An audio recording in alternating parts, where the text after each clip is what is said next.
players who are like, nose is almost touching the glass of the monitor. Okay. I've never noticed how angled Blaber's monitor is. He's in there. Back when I was in school and I was sitting bored in like a computer lab, I would zoom my face in and out on the monitor to see how long it would take before my eyeballs started to hurt.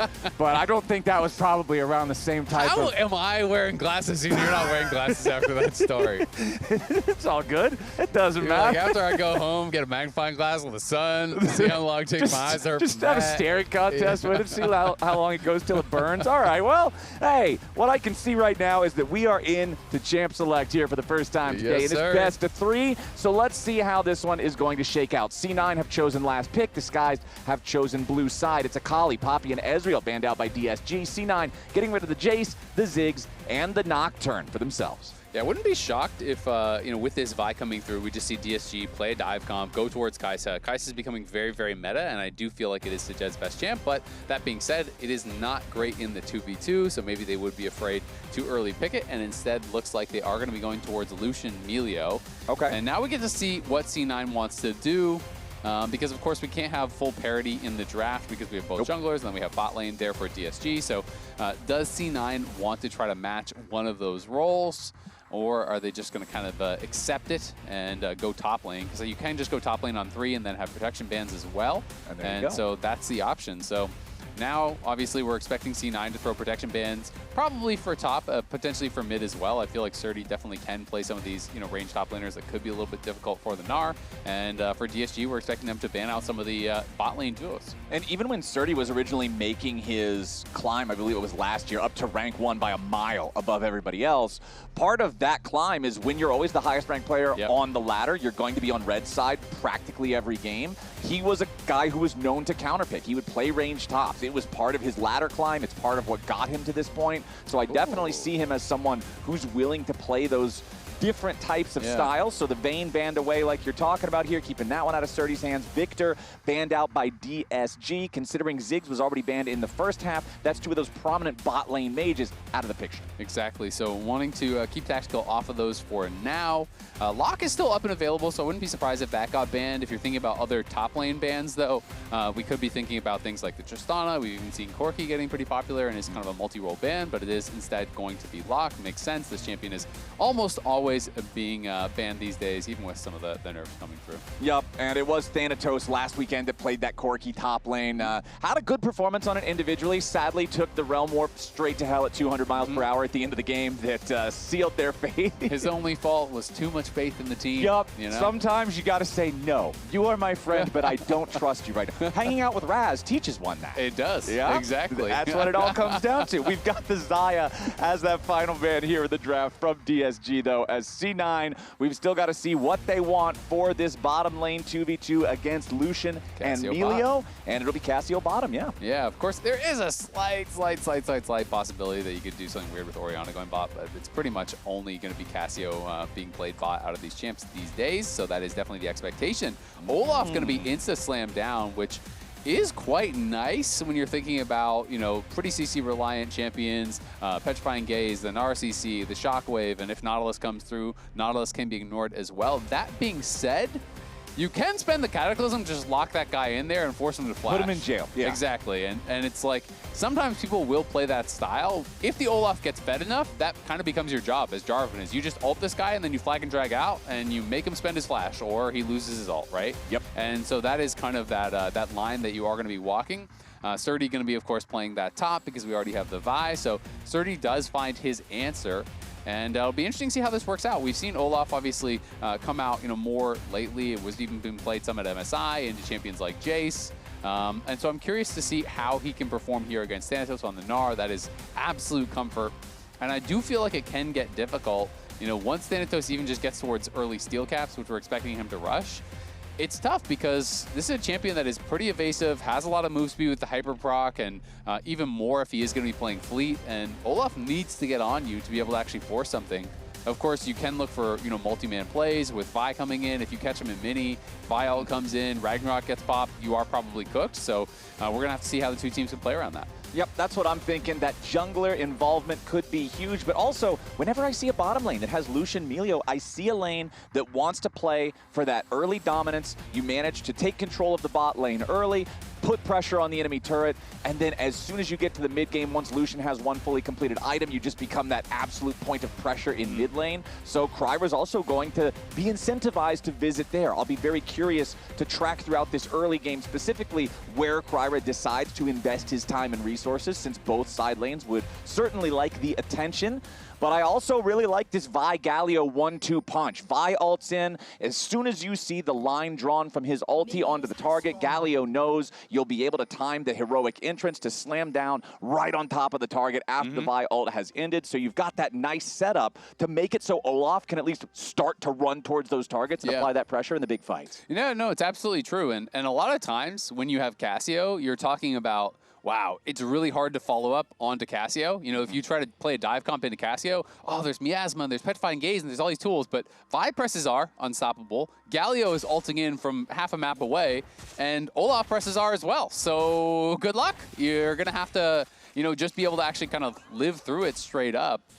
Things like Zhonya's become very, very important later on. Oh, yeah. That is always one of the things I talk about when we have one team playing dive and you're playing against a multiple mage comp, because they can so effectively build these defensive items, right? You know, once you have Zhonya's on Tactical and Loki, all right, well, who does Vi press R on at that point, right? And that obviously is a couple items down the road, but it is something that DSG have to keep in mind, and it's going to force them to continue pressing the pace of the game. It's one of those things where, yeah, I guess you hope that you get a chance at mini Gnar, but if Thanatos is properly managing his rage and the team is playing around that like they should, he's not showing up to the team fight as mini Gnar. Exactly, and I mean, even if he is, if you're full sending it onto a Gnar with a Cassio and an Ori untouched behind him, it's probably not going to be a good fight. Yeah. You can see number 9 all-time in games played now as Zven is sitting out. Maybe it's some sabotage there from Vulcan. Yeah. Had him subbed out so he can move up the top 10 in games played. On the leaderboard. Yeah. Moving up to the coveted number 9 spot in games played. Even once you make it to the pro stage, even once you make it to the LCS, Isaac, you never stop climbing the ladder. You're just playing a different game. That's what it's all about. True. It's a dog-eat-dog world, and this dog is hungry. Yeah, Vulcan, he lied to me already. You know, I was chatting with him earlier. He said he was going to be playing Enchanters. He said they were going to extend the games, go to 3. I was like, oh, Soraka looking good this week, you know, Enchanters? He's like, yeah, got to go for the assist record, you know, as he is now second all-time, and that would be cool for him to get. As Callme taking some damage here, and this is the dog tier list. If you missed out on the inception of this on the dive, we have been talking about this. You know, what size of dog correlates to the different tier of Okay, teams. we got 4 dogs. Yeah, we got some big dogs, we got some medium dogs, and then we got a little derpy chihuahua down at the bottom. Okay. But those things got some pointy teeth, Flowers. Yeah. So you got to watch out. So far, they're not looking that threatening, but a little chihuahua grabs onto your arm and won't let go.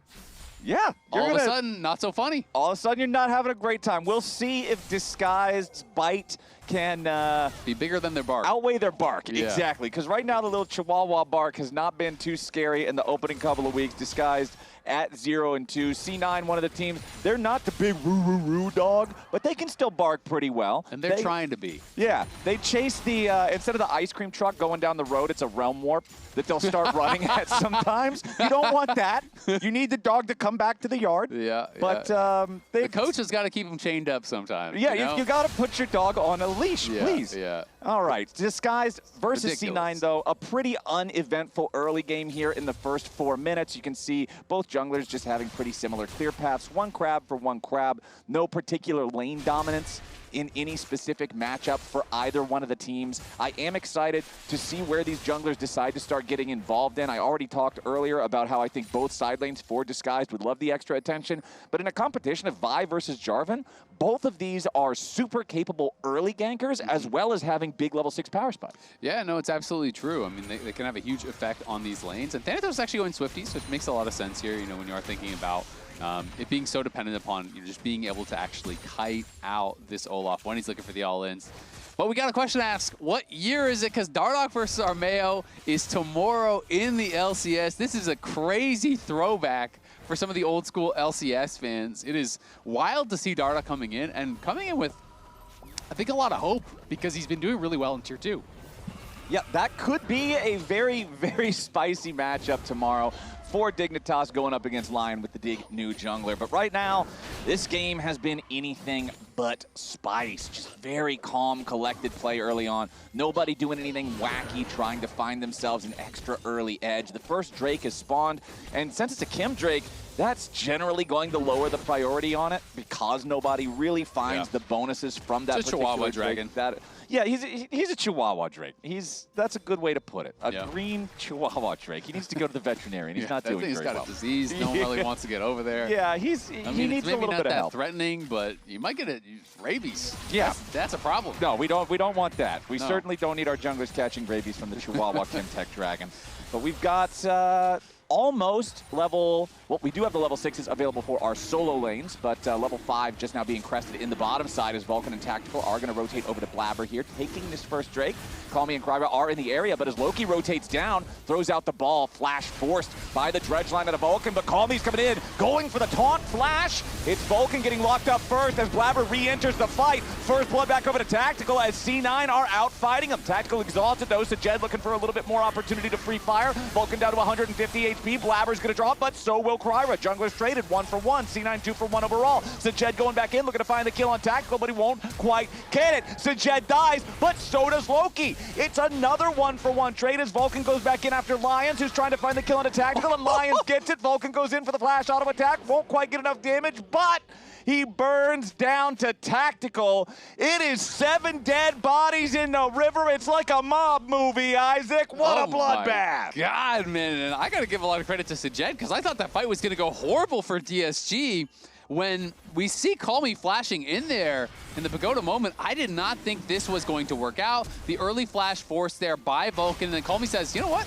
We're just going to go for it. Flashes in, gets a 2-man taunt, but then the shockwave comes across, the miasma across multiple members. I thought this was going to go really poorly for DSG, but Sajed on the side was getting so much work done, playing really confidently in the face of Vulcan and Tactical, pumping out damage nonstop, flashes in, kills off Blaber, pushes out Vulcan, then turns his eyes onto Tactical, gets his flash, then is able to get the flash off Loki as well, kills him off, and has Tactical low enough that the final auto attack here from Lyonz kills him. And then this is the kind of calculations that can only be done if you're number 9 all-time in games played in the LCS. Oh, yeah. Knows the poison from Cassio will finish him off. So Vulcan, with the assist to the dead Cassio, gets his AP carry a kill. And you can't even say that he was playing selfishly. He hands it to his teammate. Beautifully done. He's benevolent and generous. Beautifully done. But here's a look. This is disguised in the 2 weeks that they've played so far. This is their game 1 trajectory specifically, because in both game 1s, the team has managed to find significant leads. They just haven't converted them to wins. They too are generous and benevolent. Oh, God bless it. That's not. I didn't know what you were going to say, but I saw that you had that flop-eating grin on your face, and I knew it was going to be something like that. I knew it was going to be something like that. I mean, they've created some big leads. They've also donated those leads very generously to their opponents a couple times, but That's also creating a big lead, just in the other direction. So there you go. They created one lead, then they created another. Double the lead. Unfortunately, it hasn't resulted in any game wins for them just yet. Second last right now, you know, every team besides DSG has at least 2 game wins. DSG has not gotten a game win yet. Because unfortunately for them, both their series, game 1, really close, really competitive, and nameplates off, you would think that they would win, you know, in both of those spots. Yeah. But then, unfortunately, from there, they got obliterated in game 2 both times around. So DSG has shown us that they can get themselves in spots to be competitive, to have a shot to win. But then I think some of their inexperience and some of their, you know, team issues, their coordination issues have shown through, where they can't really get on the exact same page, and they're less clear, I think, on how to close out the game than they are on how to build the lead in the first place. Well, right now, DSG are invading the enemy jungle. KryRa looking at this red buff that Blaber was forced to surrender as now he re-engages back over the wall. Vulcan's ready to try to join him, but the heroic entrance from Callme has also arrived. Blaber gets back over the wall here with the blast cone, and C9 is ready to try to collapse for a full-on punish. Shockwave over the wall puts Lyonz in the grave. Thanatos takes the kill on that one, and C9 have already found the first kill of the skirmish. Dredgeline not quite going to find the target there on Callme, who just barely sidesteps the range. So +1 C9 on disguised attempted invade. That was a fortuitous blast cone. That was actually crazy. I thought Blaber was in a really tough spot, but he plays it well.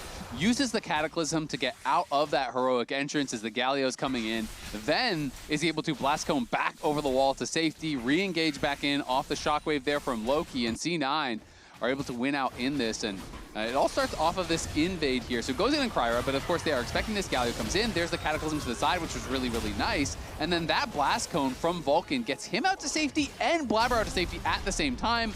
And then shockwave over the wall. Even with the Breath of Life, it's a good follow-up there from Blaber. That blast cone really made all the difference here, and it's one of those little things where you kind of wonder, oh, could DSG have maybe knocked that out themselves earlier, or is there some way that they could have used that to their favor? Right, and I feel like a lot of times when you're invading the enemy jungle, you don't want to pop the blast cones early, because if you do get caught in a bad spot, you're thinking, oh, I can use the blast cone to get back out. So I can understand leaving it up there, but unfortunately for Disguised, it does just end up being that sort of plot armor there for Blaber, like you're talking about. It was a blue blast cone. Yep, we cannot afford to lose this character at this point in the story. He miraculously survives. Let's go to the next episode. Exactly. So, like when you're watching Game of Thrones and you don't see the character actually die on screen. Right, yeah. You know, like, it just goes to the next scene when they might die. You're like, he's going to crawl out of some road. The classic, The Walking Dead. Yeah, he hit under the dumpster. Yeah. There's plenty of, that's But you were in a dumpster. grassy field. Yeah, that blast cone was Blaber's dumpster. And he's sailing towards new horizons on that one. KryRa down here with the bottom side, charging up the Vault Breaker, but it's Vulcan and Blaber starting up the fight first. It's another shockwave coming in. The 1-2 punch from Blaber, and Loki once more finds the target, and Blaber gets away. The Golden Aegis guarantees he ain't gonna burn down. As additional damage onto KryRa. A double kill for Tactical through that one. Oh man, even though Callme shows up, it's not going to matter. And once again, it's C9 winning the fight. But now here on the top side, Srtty has popped the ghost. Thanatos has failed to catch the boomerang. He wants to try to flash away and stay alive. He sidesteps that last undertow, and that was critical. If that would have hit, Srtty would have been able to kill him. But that means Thanatos survives the losing engage on the top side, and C9 wins out on the bot lane fight. Yeah, that was very close. This initial hook setting up here from Vulcan, gets the hook, hits the depth charge, and Blaber finds that 3-man Cataclysm. The shockwave there to follow it up, and Blaber limping away with no health here. The immediate stun on Callme as he arrives, and he flashed forward to try to go for that Winds of War and finish him off, but couldn't get it there. And then he's not kind of helping on the other side as a result, and C9 come up big on both sides of the map. And I really like, because Blaber used his EQ combo to get right through the taunt, as you're talking about, with Callme kind of locked up, not able to land. Even just the pitiful damage that's normally on Galio's taunt would have killed Blaber from where he was at. So just really nice maneuvering there from Blaber, really nice team play from the rest of the C9 squad, as now it's once again a 3-man play. It's Vulcan, Blaber, and Tactical putting the damage into Srtty, who does not have his Ragnarok available. More damage comes in, though, as Callme arrives with another heroic entrance to protect his top laner. Meanwhile, up in the C9 top side, it's Thanatos under pressure, but it's Thanatos who almost gets the kill onto Lyonz here in the 1v3. Staying alive for now. KryRa gets back away. He's almost dead now, too. Sajed also brought down to 100 HP. DSG, they get the dive. It's close, but that doesn't matter. They succeed in what they came for. They'll kill off Thanatos and crash the wave. Doesn't get much more frustrating than that for Thanatos, because it looked like he had a big outplay set up. He's in a 1v2. He ults him under the tower, clears out the wave, double wallop stun, and you think, oh my god, he's just going to 1v2 kill them here. Then KryRa comes over the wall, and you still think Thanatos maybe has that chance to outplay or at least get some return kills. Yep. But every tower shot is survived. They have just enough health to limp out all 3 members. They get the kill, and it goes to Sajed. So it's pretty frustrating stuff there for Thanatos, and their dive on the bot side was thwarted by Callme. You know who the MVP of that fight is? It's Olaf, because Olaf made Thanatos buy the speed boots instead of the armor boots. Oh. If Thanatos had the armor boots, because all the damage that was hitting him was from Sajed and KryRa, I actually think he maybe gets the 3v1. There you go. Srtty was the MVP here. Yep, top diff. You can call it out. So here's Thanatos going in, sidestep on that Ultra Mega Fire Kick, lands the double wallop. Lyonz with a good pre-cleanse there, got the heal out before, otherwise he would have just straight up died. Then KryRa tanks the maximum amount of damage. He was down to, what, 50 health there after that boulder toss? That was ridiculously close, but close is close enough. It's they're going to get it done, and Sajed is working towards that IE. He has caught up in gold, basically dead even with Tactical at this point. Yeah, Tactical with 5 stacks on that Rod of Ages means just shy of 20 minutes or so, he is going to get that fully stacked up. We'll see if that impacts any big objective fights. Speaking of which, 10 seconds on the clock until Rift Herald spawns. C9 owned both of the first Drakes, but it was DSG who got all 3 grubs in trade for that first one. They do seem to have control over the topside river right now, as you have Lyonz, Sajed, and KryRa moving together as a 3-man unit to force C9 back. You also have that vision control with the control ward there in the topside river from DSG. They want to make sure they can see how C9 wants to approach this. It looks like they're ready to fight for this Herald, as Tactical finds a lot of damage onto Sajed, chunks him down below half, but the Cozy Campfire is going to get him back up to around the same amount of health Tactical is. So just a little trade between bot lane carries. 1,500 gold lead still for C9 as Blaber heads over to the Herald pit to clear out some vision. Yeah, KryRa was spam pinging all-in pings on that brush. Clearly wanted to fight, but I think with Sajed chunked out, it's just not going to happen, at least not right now. And it is cool to see this duel between these two AD carries, because these guys actually have quite a bit of history, right? Mm-hmm. You know, Tactical played against Sajed a number of times in Tier 2, was able to get the best of him both times. You know, was pretty one-sided in these series against Dragonsteel. And Tactical also has some history against DSG, because he was actually on the team that DSG defended their spot from at last year. So, you know, he has some history both against Sajed and against the organization itself, which makes it cool, you know, having these players be so familiar with each other. Now we have yet another fight breaking out. Tons of damage into Tactical, but the Culling taking him below half HP yet again, but a nice use of Petrifying Gaze to hold off the assault. KryRa's first to die as Loki takes the kill. Make it a 2-for-0 so far as Callme also falls. C9's gonna ram the Herald into the turret there thanks to Blaber. Sajed tries to get away, but Loki's got the damage. Lyonz survives, but it's mid, jungle, and AD all gone for DSG, and C9 isn't done. Srtty's hanging around. He's trapped on top of the Cassiopeia puke, and he's not going anywhere. Loki's on a killing spree, and all of a sudden, Azael, this game that was still within striking distance, this game that DSG could come back in is so far away. Yeah, and it's started out here by the Vi going in, but Tactical just flashes out, and then look at the CC on the Galio. Galio just does not move, 100-0. He is basically CC'd the entire time. Srtty can't really find a good angle in, because Tactical had some pretty good positioning, and then Sajed is just chased down, dove under the tower, and it feels like that is the backbreaker in what was a very close game so far. C9 now claims a 4.5k gold lead. They maintain the Dragon advantage, and they are getting very, very strong at this point. And I mean, just look at how much damage was done by the Orianna. Galio, as I said, was basically perma-CC'd 100-0, Petrifying Gaze, then Gnar'd into the wall, then hit by the wallop, then hit by a root, and just dies without really being able to do anything. And man, Loki is having such a good game on this Orianna. At the top of the day, we make a couple of jokes about his poor Rise performance in the previous week with the silly Realm Warps, but this guy... does Orianna have Realm Warp? No, she doesn't. She has Shockwave, and this dude has hit every Shockwave so far this game. The synergy that he's been having alongside Blaber and the rest of the team, I just feel like he's having a phenomenal game. This Orianna is making such a difference in all the fights, all the attempted plays, whether it's 2v2s, 3v3s, 5v5s, whatever. The ball is all. In Atlanta, Georgia, the home of the nation's largest aquarium, Leopard Pepper Rings, and from October 3rd and 4th, the LCS Championship at Gas South Arena. Tickets are on sale now. Scan the QR code, and you'll see Flowers and I there. It'll be fun. Yeah, brother. Yes, sir. It'll be a good time. Gas. That's just fun to say.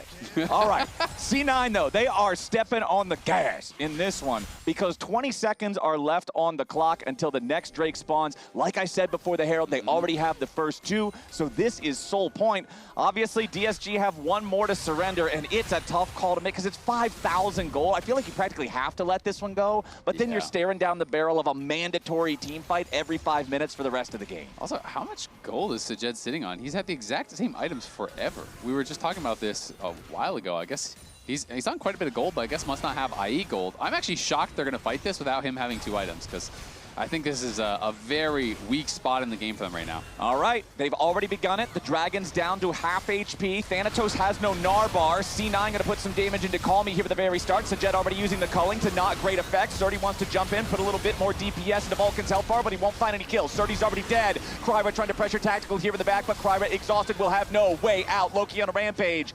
DSG It went exactly as you said, Azael. They want to try to fight. They're not in a great spot, and C9 is happy to let the cards fall where they may. I mean, that is one of those situations where, yeah, they were already losing this game, but it is kind of reminiscent to the game ones that they had last time, where they were actually in good spots and they can't make a good evaluation of when they should fight.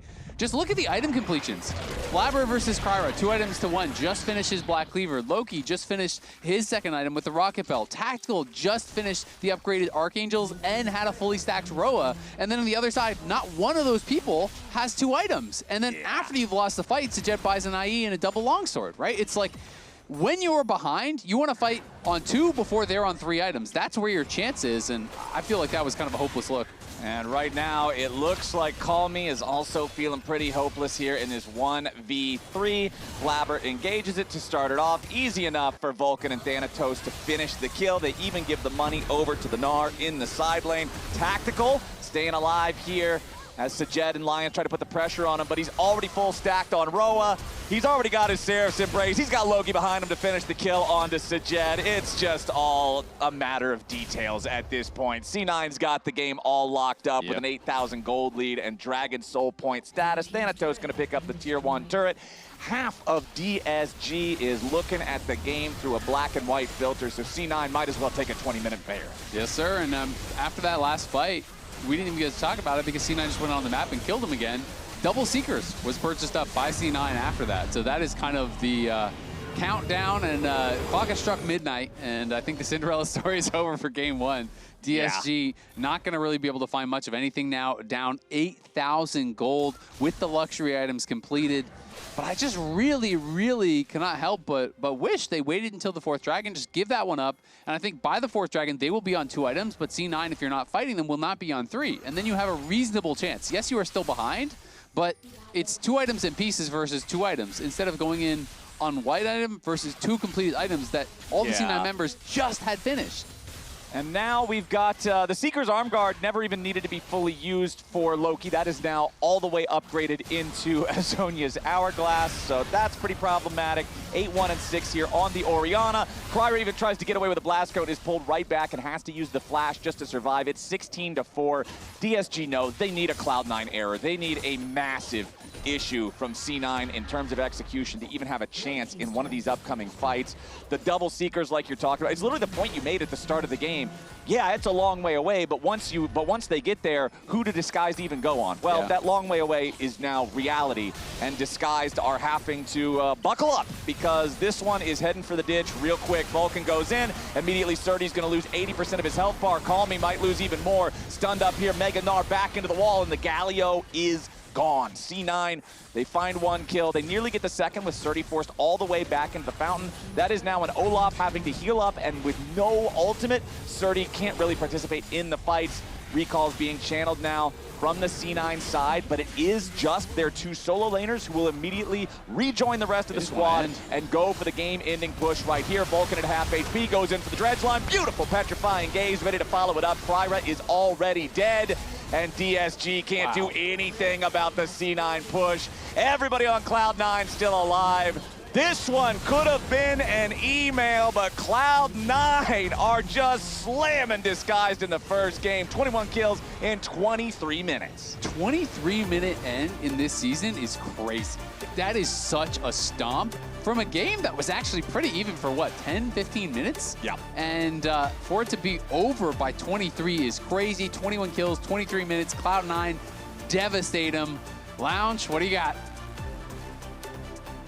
Quick game. Yeah, you kind of covered it there, though. We're never gonna get Vulcan his assist today. Hey, you never know. Like that. You get 2 really long games. Anything's possible. And then about 15 assists for him there. He had 12 before that last fight. True. Don't have the final count as of now. My vote for player of the game was Loki. Loki had a great game. Blaber had a good game. Everyone had a